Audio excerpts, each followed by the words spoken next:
Itataas, ihahayag pangalan mo. Okay, isang pinagpalang araw po ng Huwebes sa inyo lahat. Maraming salamat po sa pagkakataon, pribileyo na tayo makapagbulay ng kanyang mga salita. Sabi nga na ni Pablo kay Timoteo na ipahayag natin ang mabuting balita na sa panahon man o sa di man kapanahunan. So, meron tayong pagkakataon muli na sinasabi sa Bible, nasasalita ng Diyos na huwag natin kalimutan yung pagtitipon-tipon na magkakapatid para magkaroon tayo ng pagpapalakasan sa isa't isa. Ngayon po, pag-aralan natin ang isang aklat sa isang chapter sa aklat ni Nehemiah sa chapter 1. Bago po tayo magpasimula, manalangin muna po tayo. Hallelujah. Aming Ama, salamat po muli, Panginoon, sa pribileyo na kami magkasama-sama, mapagbulay ng iyong mga salita. Dalangin po, Panginoon, namin ang naman sitwasyon, yung aming pinagdadaanan, nangyayari sa kapaligiran.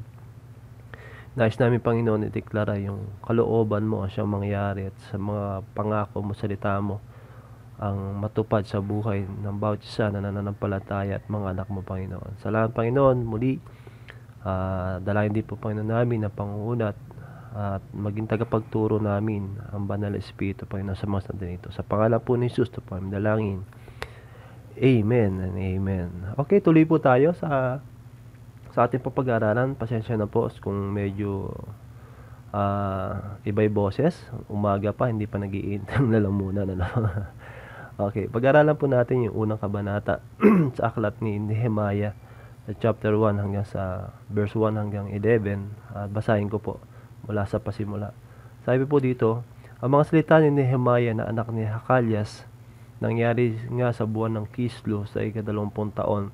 Samantalang ako'y nasa bahay-hari sa Susan, na si Hanani na isa sa aking mga kapatid ay dumating, siya at ang ilang lalaki na mula sa Juda, at tinanong ko sila ng tungkol sa mga Hudyo na nakatanan na naiwan sa pagkabihag at tungkol sa Jerusalem. Verse 3, at sinabi nila sa akin, ang nalabis na naiwan sa pagkabihag doon sa lalawigan ay nasa malaking kapighatian at kakutyaan, at ang kuta naman sa Jerusalem ay nabaksak, at ang mga pintuang bayan ay nangasunog sa apoy. At nangyari nang marinig ko mga salitang ito, ako'y naupo at umiyak at nanangis ng ilang araw, at ako'y nag-ayuno at dumalangin sa harap ng Diyos ng langit, at nagsabi, aking dinadalangin sa iyo, O Panginoon, na Diyos ng langit, na dakila at kakilakalabot na Diyos, na iningatan ng tipan at kaawaan, na nagsiibig sa Kanya, nang-iingat ng Kanyang mga utos. Pakinggan ngayon ang iyong tenga at idilat ang iyong mga mata, upang iyong dinggin ang dalangin ng iyong lingkod na aking dinadalangin sa harapan mo sa panahong ito, araw at gabi, dahil sa mga anak ni Israel na iyong mga lingkod, habang aking ipinahayag ang mga kasalanan ng mga anak ni Israel na aming pinagkasala laban sa iyo. Oo, ako at ang sambahayan na aking magulang ay nagkasala.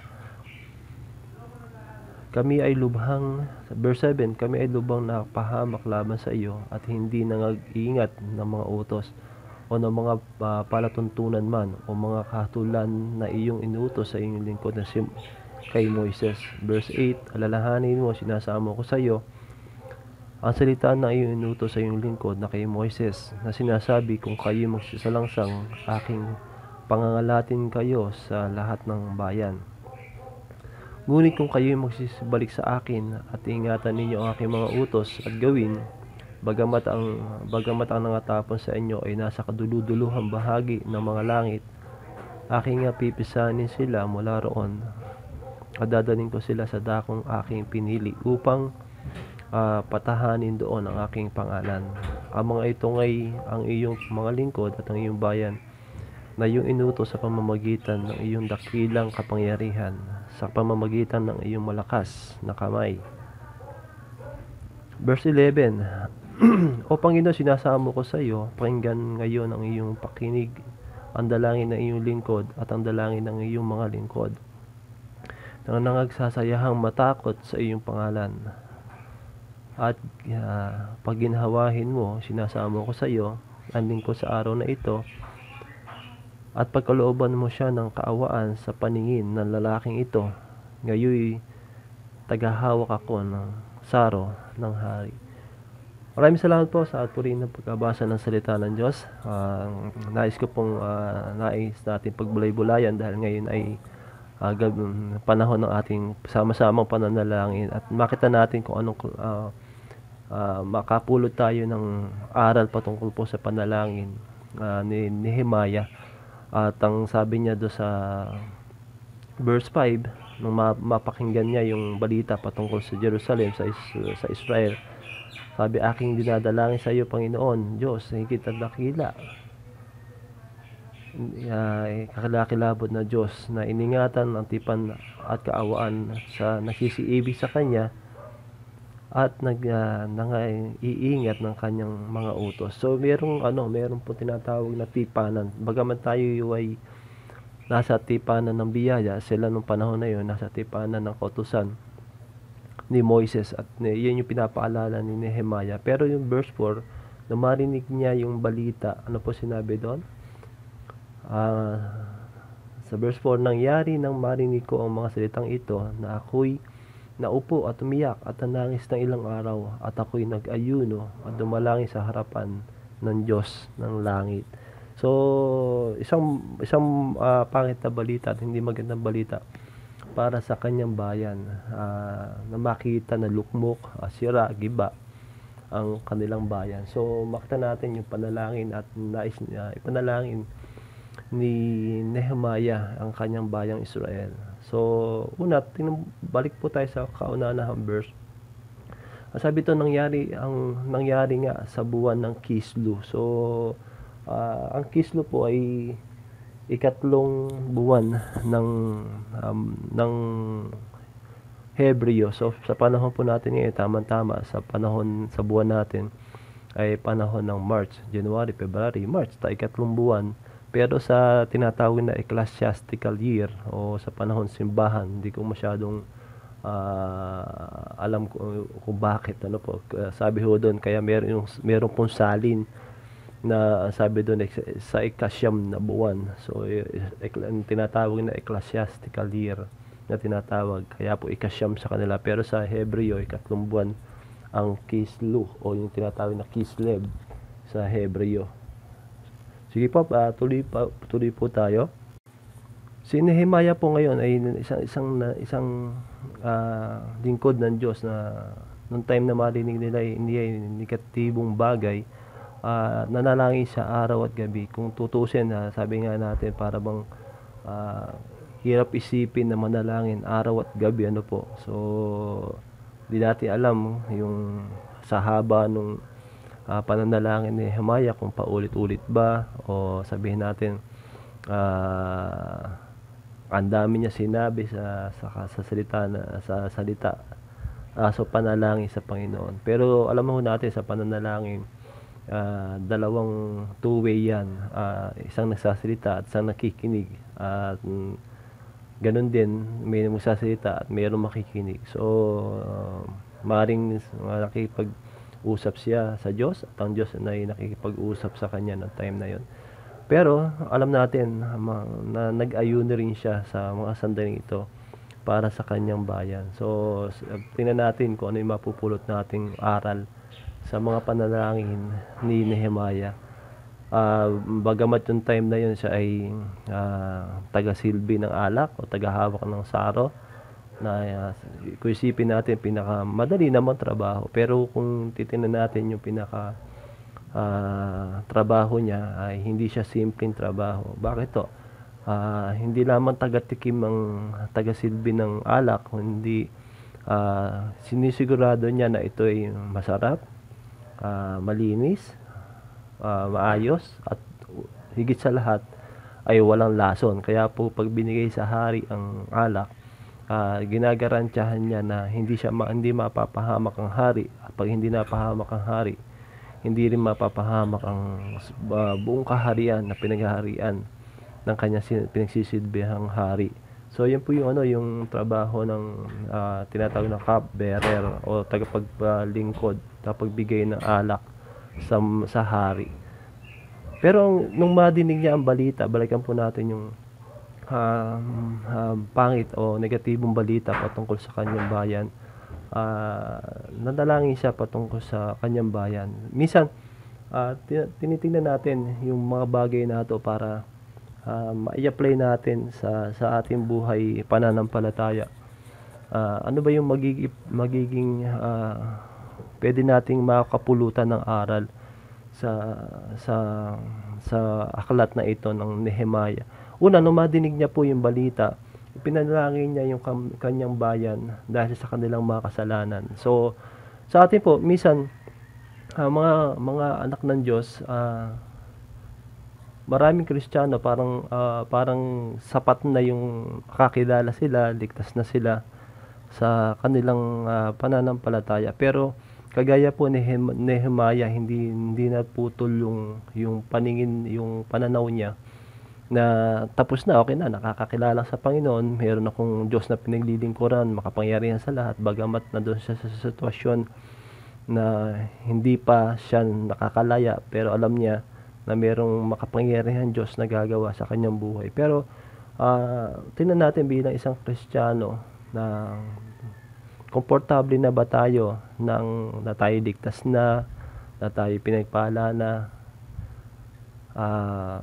ano bang aral makikita natin sa buhay ni Nehemiah? Sa buhay po ni Nehemiah, hindi sapat na siya ay okay na, komportable na doon sa kanyang kinalalagyan. Pero nung makabalitaan niya ang kanyang bayan ay giba, sira at sunog, sabi doon po sa binasa natin, umiyak siya araw at gabi. So merong kalungkutan, matinding kalungkutan siya nadama sa kanyang buhay. Ganun din po sa atin, buhay pananampalataya. Komportable na ba tayo na tayo ligtas na? Komportable na ba tayo na ang ating pamilya ay ligtas na? O kagaya ni Nehemiah na iniisip niya ang buong bayang Israel? Sa atin po, iniisip po ba natin ang buong mamamayan ng Pilipinas na Lord, maligtas? Kagaya ko, naligtas na. So meron ba tayong damdamin na maiyak tayo o malungkot tayo na mayroong mga tao pa na hindi pa naliligtas at nakakakilala sa Panginoon? Ganun din po nung makadinig si Nehemiah ng negatibong bagay, ang iniisip niya ang buong bayan. So ganun din po maging kaisipan natin na hindi sapat na tayo ligtas, pamilya natin ligtas, kundi may time at ma-realize natin na may mga tao pa na kailangan maligtas at panalangin. Sa pamamagitan ng panalangin, mailapit natin sila sa kanila. So paano nga ba natin sila mailalapit pa sa Panginoon at magkaroon tayo ng damdamin gaya ni Nehemiah? Nung po si Nehemiah ay manalangin, isang pinanalangin niya sa verse 6, sabi doon, binanggit niya ang kanyang kasalanan at kanyang kasalanan ng kanyang mga magulang. Minsan hindi natin napapansin kung tayo ay pinatawad na, hindi na inaalala ng Diyos yung ating mga kasalanan. Tama po yun. Kaya na kung minsan, kung bakit hindi natin nakikita yung kahalagahan ng kaluluwa, minsan din natin ilalagay yung ating mga paa sa tsinelas, sa sapatos ng mga tao na hindi pa nakakakilala sa Panginoon. So sabi niya doon, oo, ako at ang aking sambahayan ay ng aking mga magulang ay nagkasala sa iyo, O Diyos. So inilalagay niya ang kanyang sarili kasama ng mga nagkasala, maging mga magulang niya, maging ang kanyang bansa na nagkasala sa Panginoon. Bakit to? Kasi kinalimutan nila yung pakikipagtipan na mula kay Moises. Now sabi doon na mayroong pagpapala sa pagsunod sa salita ng Diyos at gayon din mayroong kaparusahan. So ang kaparusahan doon sa lahat ng hindi susunod sa kalooban ng Panginoon ay mahihiwalay, magkakawatak-watak. Pero pangako ng Panginoon doon sa mga tao na manunumbalik sa Panginoon ay ibabalik niya sa kanyang lupa na pinili niya para pagtipunan ng mga ng kanyang bayan. So yun yung pangako ng Panginoon. Pero tingnan natin, balikan natin yung pangangailangan ng mga tao na pinapanalangin niya yung pangangailangan ng mga tao at dumating sa punto na hindi lamang sa Diyos kundi humihingi siya ng kapahintulutan na gamitin ang hari. Sabi niya doon sa verse 11 na pagkalooban mo siya ng kaawaan sa paningin ng lalaking ito. So katabi ni Nehemiah, dahil taga-silbi siya, sabi doon sa bandang huli ng verse 11, ngayon tagahawak ako ng saro ng hari. So ang katabi niya nung time na yon ay yung hari, at ang sabi niya, gamitin mo Lord yung tao na to para pagpalain ako. So yan yung isang panalangin niya sa ating Diyos. Pero kumisan, sabi nga natin, ang hirap na alam natin na tayo matuwid na pinatawad na ng Panginoon. Para bang nagkakaroon na ng pader sa mga tao na hindi nakakakilala sa Panginoon. So dito mapupulot natin yung aral na minsan ilagay natin yung sarili natin sa makasalanan para makita natin yung kahalagahan na mayroon pang mga tao na dapat maligtas. Kumisan, para bang sabi nga natin, hindi masamang makisama pero masamang makisama. Ano po? Kung babalikan natin ng Panginoon, lagi siyang pinupulaan ng maraming tao at mga saserdote ng time na yon na siya nakikisalo sa makasalanan, maniningil ng buwis, ang babaeng masama. So lagi siya pinupulaan, pero si Lord, ang Panginoon Jesus, nakikisama siya sa mga makasalanan pero hindi siya nakikisama. Ano po? So miski po yung time na sa Matthew chapter 3, nung nagbabautismo si Juan, si John the Baptist, nung mga panahon nila na magpapabautismo ang Panginoon, tandaan po natin, nung time na yon, walang high profile, walang mahalagang tao. Lahat sila ay pipila para magpabautismo kay Juan. Ganun din po yung ginawa ng Panginoon. Hindi siya nagpa-schedule para paglatag siya ng pulang carpet, ano po, para pagdating niya sikat siya. Hindi po ganoon na ginawa ng Panginoon, kundi kung ano ang pila, nakapila siya para magpabautismo. Pero nung time niya siya ibabautismoan, bagamat ayaw ni John the Baptist na siya ibautismoan, ang sabi ng Panginoon, gawin natin sa katuwiran, ito yung kalooban ng Diyos. So meron panahon talaga na kailangan isama natin sarili natin sa mga tao na hindi pa nakakakilala upang magkaroon ng daan para may bahagi natin. Sabi nga natin kanina, napapanahon at hindi napapanahon, may pahayag natin yung mabuting balita. So yun yung unang aral, na isama natin yung sarili natin sa sapatos ng mga hindi pa nakakakilala para makita natin yung bigat ng pangangailangan upang sila makakilala sa Panginoon. So kagaya po ng pagsamo ni Nehemiah at ibang mga propeta sa Panginoon, alam natin yung resulta ng kanilang mga panalangin o pagsamo sa Panginoon ay mayroong magandang dulot, may magandang resulta na ginagawa ang Diyos para do sa mga nananalangin sa mga tao sa kanyang bayan para sa ikabubuti nila. So yun po yung maganda, na hindi tayo yung nakasentro lagi sa panalangin natin, kundi mas maganda kung ang buong bansa ay nakasentro sa ating pananalangin, lalo't higit sa kaligtasan ng ating pinag-uusapan. Ngayon po, sa pangalawa,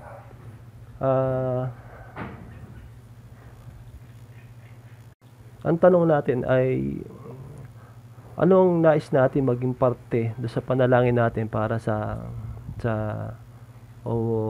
maging tawag dito, maging parte natin para maging katugunan ng kaligtasan o pagpapahayag ng mabuting balita sa iba. So minsan dinadalangin natin na makakilala yung iba, maligtas ang iba. Pero isang bagay na makita natin na magkaroon tayo ng parte. Ano ba yung parte natin para do sa pinapanalangin naman natin sa ibang tao? Hindi lamang po sa pansarili nating pangangailangan o kahilingan, kundi maging parte tayo do sa panalangin ng bawat isa sa atin. Yan po yung isang matututunan natin sa buhay ni Nehemiah, na nagsimula siya sa tagasilbi ng saro, pero dahil po sa kanyang paglilingkod sa Panginoon. Tanda po natin na sa paglilingkod sa Panginoon, minsan o mas madalas nagsisimula tayo sa pinakamababang sa tingin natin ay pinakamababang kalalagayan sa paglilingkod sa Panginoon. Pero tanda po natin na ang prinsipyo ng Diyos ay hindi prinsipyo ng tao. Sabi nga, ang lakad ng tao ay hindi rin lakad ng Diyos, at ang kaisipan ng Diyos ay hindi kaisipan ng mga tao. Sabi din po sa salita ng Panginoon na ang nagpapakababa siyang tinataas ng Diyos. Kaya po lahat ng lingkod ng Diyos o mga apostol ay tinuruan ng larawan ng Panginoon sa Kristo. Miski po noong time na nagpakain siya ng 5,000 at 7,000 na may natira, pinapulot ng Panginoon yung mga natira. Sa panahon natin, parang pinadampot sa atin, padadampot sa atin yung mumo ng mga tao. So paglilingkod sa Panginoon, at ang sabi ng Panginoon, kung sino man ay gusto maging dakila sa lahat, ay kailangan siya maglingkod sa lahat. So yun yung prinsipyo ng Diyos na makakapulutan natin ng aral sa atin sa panahon ngayon. Pero alam natin na sa paglilingkod natin sa Panginoon, na tingin natin ay mababa yung kagawain. Pero tanda po natin, kagaya po ni Nehemiah, na mula sa paglilingkod, pagbibigay ng alak, paghawak ng saro sa hari, sa katagumpayan at sa biyaya ng Panginoon, ay sa katapusan nun ay naging gobernador siya ng Israel. So merong pong katagumpayan sa paglilingkod sa Panginoon. Minsan sa tingin natin para bang napaka naman ito, minsan parang ang baba ng tingin natin, minamalit natin. Pero huwag natin maliitin ang kalooban ng Diyos sa buhay ng bawat sa atin, kundi ang kalooban ng Panginoon, siyang pagsinunod natin, lagi mayroong kasamang pangako, maging sa panahon nila at sa panahon po natin. Sabi nga sa 1 Timothy, na sabi doon, ang pagsasanay ng katawan ay may konting pakinabang, ngunit ang pagsasanay ng kabanalan ay may pangako sa panahong ito, sa panahong darating sa buhay natin. So matuto tayo po na kagaya ni Nehemiah, na hindi lamang sarili ang kanyang pinapanalangin, hindi lamang panalangin niya ay labas siya sa panalangin, kundi maging bahagi siya, maging kasagutan siya ng panalangin ng kanya pinapanalangin. Kagaya po niya na inutusan ng Diyos na itayo yung pader ng Jerusalem. So sa pagtatayo ng pader, para bang sasabihin natin, parang simple lang naman pwede naman nating kahit sino halos kayang gumawa ng bakod sa kanilang bayan. Pero ang boses ng Diyos na nagsabi sa kanya, siya yung magtayo. Iba't iba yung tinawag ng Diyos na magtayo. May nagtayo ng templo, ng altar, pero siya ay isa sa magtatayo ng pader na magiging proteksyon ng kanyang bayan. So sa atin po, na sa atin, ano ba yung inuutos ng Diyos? Sabi nga po natin kanina, ang pananalangin ay isang nagsasalita at isang nakikinig. At ganoon din, na kung tayo nagsasalita sa Diyos, hintayin natin siyang sumagot sa ating panalangin, na kung ano inuutos niya sa atin, yun yung gusto niya ipagawa ng Diyos sa bawat isa sa atin. So ganoon yung ang panalangin ni Nehemiah sa Diyos, at inutusan siya na gumawa ng pader para proteksyon sa kanyang bayan. Sa atin po, na sa ating isang mananampalataya, mahalaga na isang kagaya ni Nehemiah, na maging proteksyon sa mga mananampalataya sa Panginoon. Huwag nating hayaan na lantad tayo sa kapahamakan o sa kasiraan, sa negatibong balita, sa bagay na hindi magandang idudulot ng mga salita, mga balita, mga aral sa buhay ng bawat isa sa atin. Kagaya rin po ng kanyang larawan na tagatikim, na hindi natin patitikim yung mga napag-aralan natin sa iba, kundi tayo muna yung unang maapektuhan kung ito ba yung mabuti, kung ito ba yung masama. Sisiyasatin natin mabuti yung ating alak o yung tinatawag na ipapahayag para sa kapakinabangan ng marami. So, kagaya ni Nehemiah, nung time na yon, bagaman sabi natin, pwede naman niyang gawa ng masama yung hari, pero hindi niya ginawa yon. Puro sa ikabubuti ang kanyang nasa isip, pati yung kalooban ng Panginoon sa buhay natin. Nawa po, makapulot tayo ng aral. Pwede po natin basahin yung buong chapter 1 ng aklat ni Nehemiah sa personal na revelasyon natin sa buhay natin. Kung ano kapahayagan ng Panginoon sa atin sa aklat ni Nehemiah chapter 1. Sige po, sama-sama tayong manalangin. Aming Diyos, salamat po muli Panginoon sa pribilehyo na kami makapagbulay ng iyong salita sa panahong ito. Bagamat kami ay magkakalayo sa isa't isa, alam po Panginoon namin na kami ay templo mo o Panginoon, at mayroon kami isang Espiritu Panginoon na nagnanasa ng iyong presensya sa buhay ng bawat isa sa amin Panginoon. Pagpalain mo Panginoon ang bawat kapatid ko po na nakapakinig ng iyong mga salita sa mga oras na to.